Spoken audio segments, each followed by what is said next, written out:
Good afternoon, everybody. It's so great to be here. Happy Thursday. Welcome. I think I'm having a little bit of slow Wi Fi. I don't know what's going on here in California, but we're going to just soldier through and do our personal best today.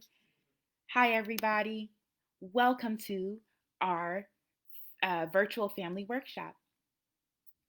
I can see more and more participants joining, which is awesome. Happy Thursday. Happy Thursday. As you're coming in, um, you can just drop a hello in the chat.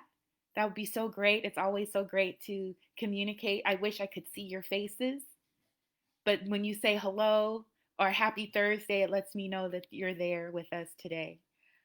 So, again, hi, families. Welcome to Springboard's Facebook Live Virtual Family Workshop. I'll be sharing a super fun strategy today. I really enjoy the game ones, and today's family workshop is called I Spy a Word. If I had a magnifying glass, I'd be wearing it today with my detective's trench coat and all the whole thing. I think I've got Halloween on the brain, right? So, again, welcome to today's virtual family workshop. Again, our strategy today is called I Spy a Word. This workshop helps students to figure out the word. In this workshop, adults will learn questions that they can ask after reading to review words from the text. They give their child hints, which is super fun. It makes me think of that show. I don't know if you're as old as me, but the show called Blue's Clues, it really reminds me of that. So it helps you to give your child some hints, and then you switch roles, which is also super fun. Your child will start to give you hints to get you to guess some words. This strategy helps readers to build their vocabulary, which is so super important. So before we jump into the actual workshop, I would love to know where everybody is tuning in from, as well as the age or grade of a scholar, of a young person that you support with literacy. I'll go first. My name is Latrice, and I am from San Francisco, California. I have a 16-year-old who I support with literacy, but actually, I also support students all over San Francisco with literacy, elementary age students. So I would love, again, for you to drop in the chat where you're tuning in from and the age or grade of a scholar that you support. While you're doing that, let me tell you a little bit about Springboard. Springboard is a literacy nonprofit that helps educators and family members become at home reading coaches. One way we do that is through our family workshops, just like this one. In our workshops, we teach families and students how to focus on a reading tip and to practice reading together. We are so excited that you have joined us today. Okay, so I'm looking in the chat. It looks like we have a scholar who's going to be 7. So happy early birthday. Speaking of, oh, look here. We've got another scholar who's in 4th grade. Oh, that's fantastic. I am sure that your 7-year-old and your 4th grader are looking forward to Halloween. Me personally, I'm looking forward to daylight saving time on Sunday, to that extra hour of rest. So thank you so much for dropping that in the chat. And then, speaking of chat, please feel free to use the chat. You can use the chat to ask questions at any time that are related to this reading tip, or even not. Just, as long as it's related to literacy, I'd be more than happy to answer those types of questions for you. And also, today's workshop is a bit interactive. I may be asking you, giving you some clues, and hoping that you can type a word in response and see if you can guess the word that, if you can guess the word that I spied with my eye, right? So again, welcome. Let me tell you a little bit about myself. My name is Latrice Simmons, and like I said earlier, I am the mother of a 16-year-old junior, high school junior, and I am a Springboard Family Workshop facilitator. I am also an educator in San Francisco, California. So I serve students from kindergarten to 5th grade, mostly 3rd through 5th graders. That's my sweet spot. But I do enjoy what I call the littles, the kindergarten, first and second graders. I was a educator, a teacher, a classroom teacher for let's see, for about 14 years before I got out of the classroom to zero in and focus in on um, parents and learning these literacy tips, working with school administrators, all of that fun stuff, all about trying to close this opportunity gap to get our young people reading and reading at grade level. So again, welcome, welcome, welcome. Um, so I hope to inspire. Oh, good. I'm looking at the chat. I see that there is a 10-year-old. Okay, perfect. So I'm going to show you some examples today of the I Spy a Word strategy that you could use with, again, with the littles, with the kindergarten, first grade students, as well as some strategies that you can use with students who are a little bit older. So again, I hope to inspire you with a reading strategy today. I hope that you try the strategy out. And I would love actually if people could drop in the chat if you used last week's strategy and how that went. So if you were with us last week and you tried our strategy, the taking turn strategy, I read to you, you read to me strategy, I would love to hear how that went as well. So again, welcome. And here we go. So today's strategy, I'm going to smush some of the steps together because again, usually we would be together. We would be able to all see the same book. So I had to kind of modify how today's workshop is going to work. So there are three steps to today's strategy. First, we're going to look, we'll talk about how to choose a word. What kinds of words would you want to discuss with your scholar, with your young person? Right? What kinds of hints could you give to help them guess these words? The second step is that we're going to talk about what your child should do when they're guessing the word. We want them to point to the word and to say the word. The more the child says the word, the more that it will it will become sticky, is what I like to call it. It'll sink in, right? That the child will remember this word, not only what this word looks like, but what this word means. And then I have to tell you, I know I'm a little biased.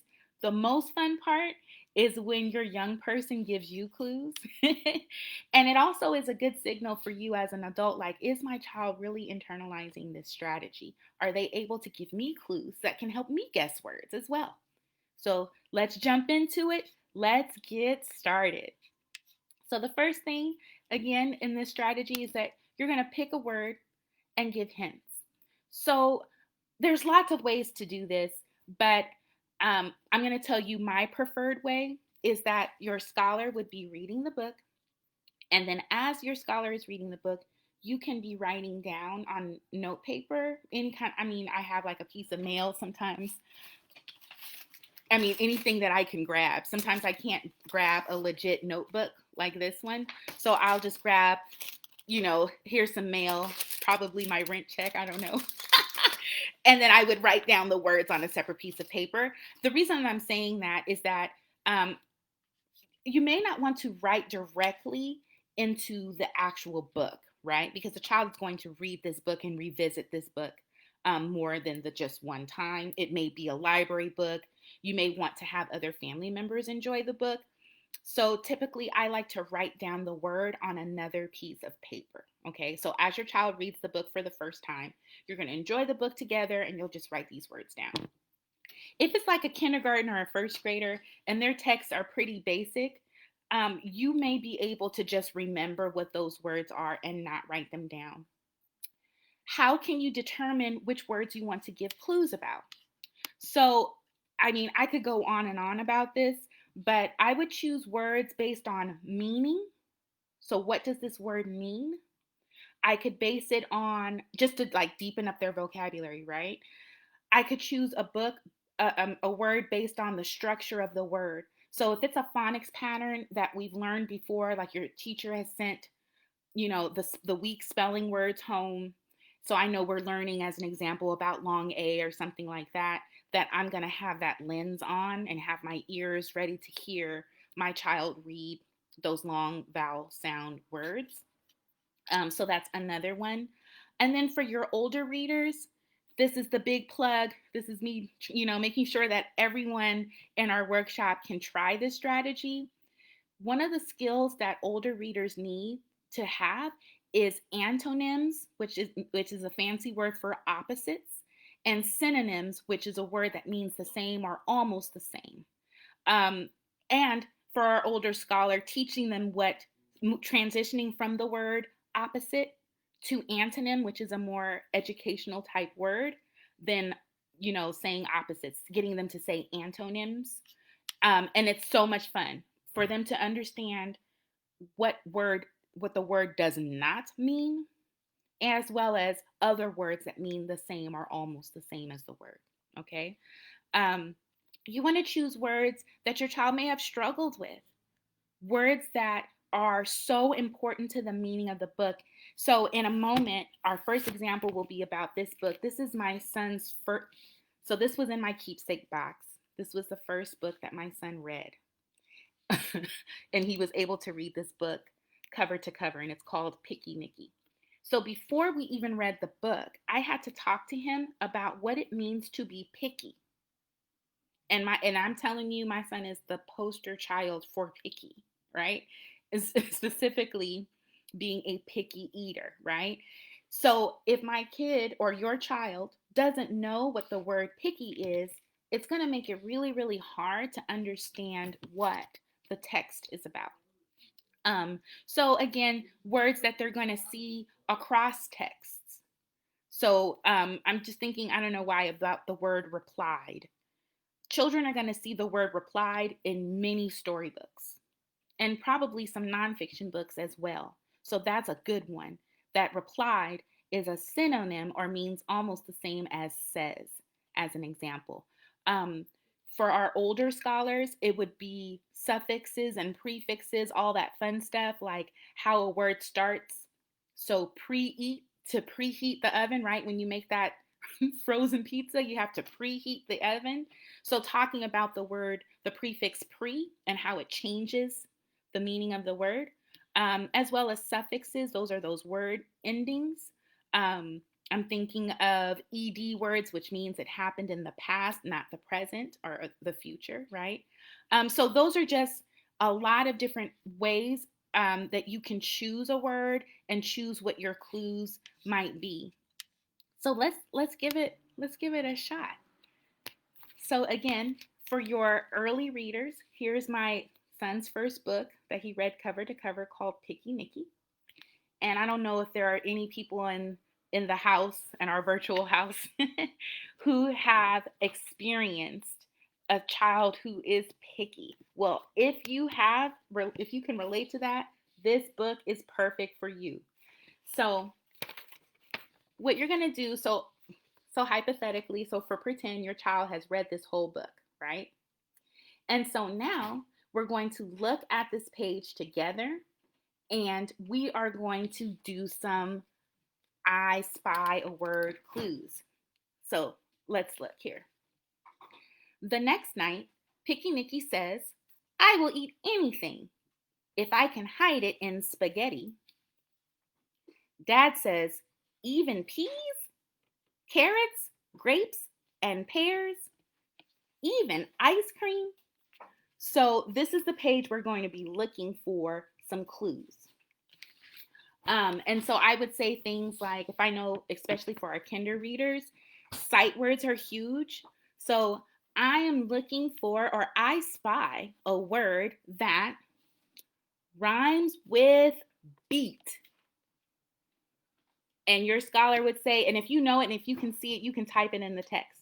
I spy a word that rhymes with beet. If anybody can spy my word, you can type it in the chat. If you typed eat, that's correct, because beet and eat rhyme. It could even be with some word, compound words. I see one. I spy a compound word. Do you see it? And then your scholar would say, yes, I see it. It's the word anything. Anything has two words. It has the word any and the word thing, and together it makes the word anything. So this was just a simple example. Yes, this was a beginning reader example for students who are probably reading at the kindergarten or first grade level.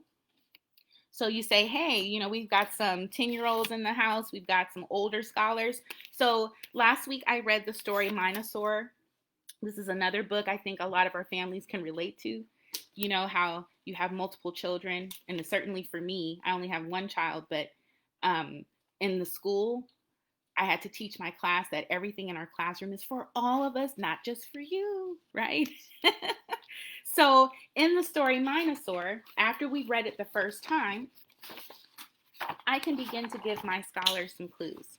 Let's read this one page together before I give you some clues. I don't need them anyway, said the Minosaur. I'll build a better tower by myself. And there's just a little bit of text on this page. So here's our first clue. I spy a word that means building. I spy a word that means building. Do you see it too? If you see it, you can type it in the chat. I'll read it again. I don't need them anyway, said the Minosaur. I'll build a better tower by myself. What word means the same or almost the same as tower? Oh, I think I said the word same or almost the same as building. It would be the word tower. Those are synonyms. So what we're doing is we're expanding our scholars' vocabulary by giving them words that mean the same or almost the same. Let's do one more. I spy with my eye a word that is a contraction. So maybe your scholar has a spelling word list and they're working on contractions. Those are two words that you put together with an apostrophe. And I spy the word don't. Don't is a contraction. So I'm going to show you my cheat sheet before I go on into my 5th grade or chapter book, not 5th grade, but my older scholar example. So what I did is that I just wrote down types of words that I noticed on the page. And so some are long vowel sounds, compound words, contractions, words that rhyme is always a good one. And I just wrote those words down as my scholar was reading so that I could have, this is my little scrap of paper, like I told you about my little envelope. These are my little scraps of paper. And then real quick too, a great tool to have at home are little Post-it notes. The legit Post-its that's from the Post-it company are a little bit more expensive, but my blue ones are sticky notes. And these you can get at the dollar store, and you can get sets of them, and you can mark these up with words as your scholar reads, and you can stick them in the book for future, references. Do you use Post-its with your kids? I would love to know if you can drop it in the chat. Have you ever used Post-its to review a concept or a word, or to even keep your page with your scholar? Post-its are a great tool to have at home. I was also thinking about some of our students, and I don't know if I love Post-its too. I have so many. I see you, Sabrina. I was thinking about some of our scholars who may have learning differences. And so I used this book last week too, for I read to you, you read to me strategy. But this is a chapter book. And as you see, there are so many words on a page. And I was thinking, sometimes when there are so many words on a page, it's hard for our scholar to zero in on what is it that we're doing, what is it that we're focusing on, right? So another good strategy is, especially if your child is just so overwhelmed with the amount of text on a page, is that you can write down some of the key words. So, and that's literally what I did. I read page 30 of the Ruby and the Booker Boys text, because there's no way that you guys can even see that, right? Like, wow, that's a lot of words. And I wrote this list and just haphazardly. It's not in any particular order. And I can use this list with my scholar to come up so that they could see the words clearly. So if you have a student that's overwhelmed by text, I know for me, you see that I wear glasses. Before I wore glasses and we knew that my vision was a problem, I had a hard time, with the eye sweep. I would lose my place all the time when I was reading. So one thing I remember my teacher doing for me when I was a child is just either giving me a mark to keep my spot or just writing down words when we were doing word study type activities like this one on a separate piece of paper. So let's get back to the clues. So here's my list. Let's see. You can use the chat. You can use the chat to see to guess the word that I spy. So I spy with my eyes a word that has the long O sound. Do you see it? A word that has the long O sound. If you see it, you can type it in the chat. I spy a word that has the long O sound. Yes, if you guessed hope, you are doing a great, great job today. And then again, what about some of these more challenging words, right? So on my list, I can even give meaning clues. I spy a word that means popular. Ooh, that one's hard. I spy a word that means popular. If you guessed superstars, then you've got it. Fantastic. Ooh, I also like, again, with the chapter books, you're going to find a lot of words that have a same sound. So I'm noticing that some people did choose the word hope, and some other people who are in this workshop today chose the word road, which is also correct. And that makes it a lot of fun too. So again, you can write down the words. Again, if it's just too overwhelming to spy the word, you can write it as a list, and then make sure your scholar, I'm pointing, points to the word that they saw with their eyes, right? So that's basically it, right? So you're going to write down some words that your child, as their child reads, you're going to write down some words based on how they mean, a familiar pattern. Maybe it's a spelling word that they've had before. And then again, with your older scholars, or if your younger reader can handle it, you can do synonyms and antonyms as well. Opposites and words that mean the same meaning, right? I made this little chart for us. Here are some things you can think about for your child. So I spy a word that. You can come up with clues that I spy a word that starts with the letter whatever, right? The letter N, and then they can call out the words and touch those words, right? That start with that sound.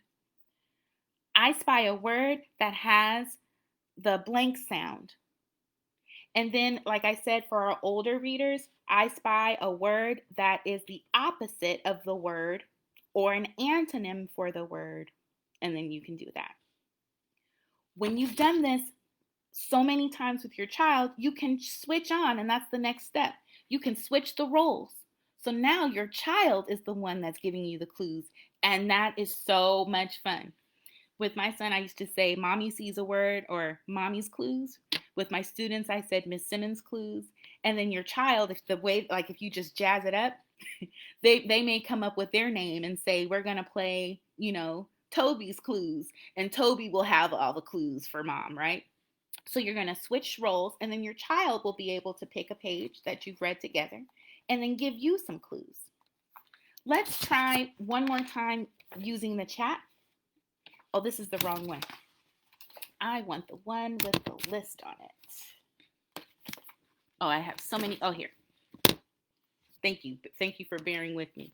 So with this one, let's try it out.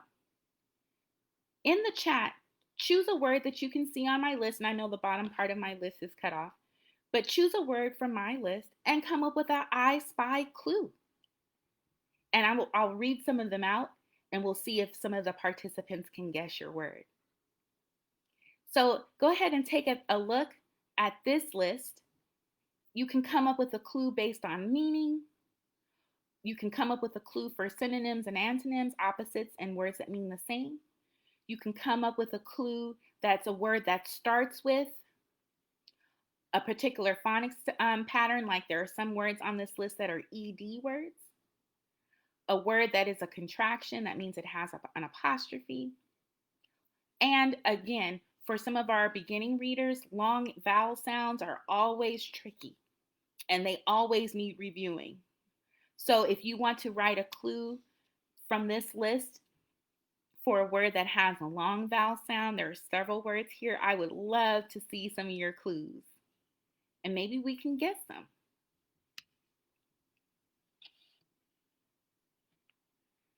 As we wait, I'll do one more and maybe some people in the chat can try this too. I spy a word that means path. Or I spy a word that means highway. Ooh, now the chat is blowing up. I see a participant with a clue. And her clue is, let's see if we can figure out this one. I spy a word that means terrified. Ooh. And I'm going to touch the word. The word that means terrified is the word scared. Oh, I see another participant is saying, I spy a word that is a compound word. Yes, I love compound words. And so I'm the reader and I'm going to touch the word when I find it. Superstars. Superstars, it's a compound word. The word super can stand alone. The word star can stand alone. And together it makes a new word. Ooh, I see one more clue. I spy a word with the long A sound. I spy a word with the long A sound. Oh, if you guess face, here I am touching it. Yes, the word face does have a long A sound. It's got that magic E, and that E tells the A to say A. Fantastic. So let's just review today's steps. So first, you're going to listen to your child read. And as they're reading, you're going to write down. And remember, I showed you my little tricks. You can write it down on Post-it notes or even an envelope, any kind of piece of paper you have around your house, or a notebook as they read. And then the next thing you're going to do is that you're going to pick some of those words and give your scholars some hints so that they can guess the word that you spy with your eyes, right? And the best part of this strategy is that you're going to reverse. You're going to switch roles and your reader will, oh my gosh, I can't even tell you how excited. With my classroom students, I had to tell them, look, we have other things on today's schedule. We've got to move on.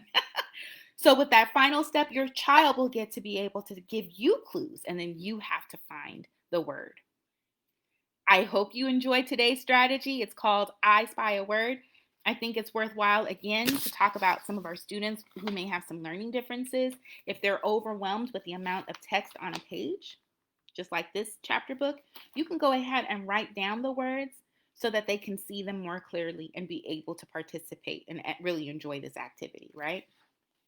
It's important that they touch those words as they find them. I hope you enjoyed today's strategy. I hope that you try this with your child.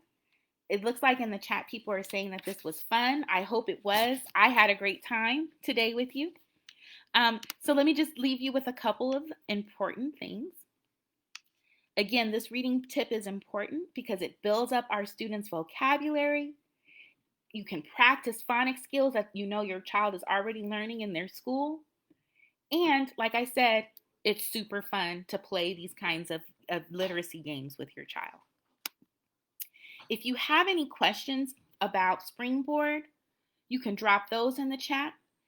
I think what I'm going to do is give you the link. I'll put this in the chat for you to visit the Springboard Collaborative website. And when I tell you that there are tons of resources there, oh my gosh, you can find workshops just like this one. You can find, there's this cool app called Connect that you can participate and have your kid, it'll track your child's reading. There's all kinds of things there. Please check it out, right? If you have any questions, you can drop those in the chat. Next week, we'll be coming right back at you next Thursday for another reading tip. Next week, our reading tip is to be a text detective. We're going to look at nonfiction texts. So, books that are about real things like biographies. It could be about animals. Those are my favorite nonfiction books, are about animals. And that will be happening next week at 3 o'clock Pacific Standard Time or 7 o'clock Eastern Standard Time. If you have a Spanish speaking family, we have some Spanish workshops as well. This same workshop will be happening at 4 Pacific Standard Time, which is 7 Eastern Time. I'm doing the math on my fingers. That you can also come and join. My good friend Ruby will be doing the I Spy a Word in Spanish this evening. So come on back to Facebook, to our Springboard Facebook collaborative page, and you can watch that as well.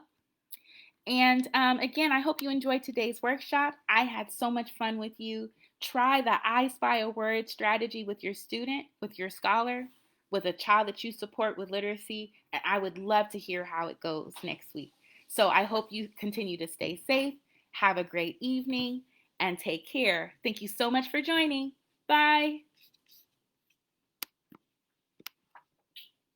You were super noisy.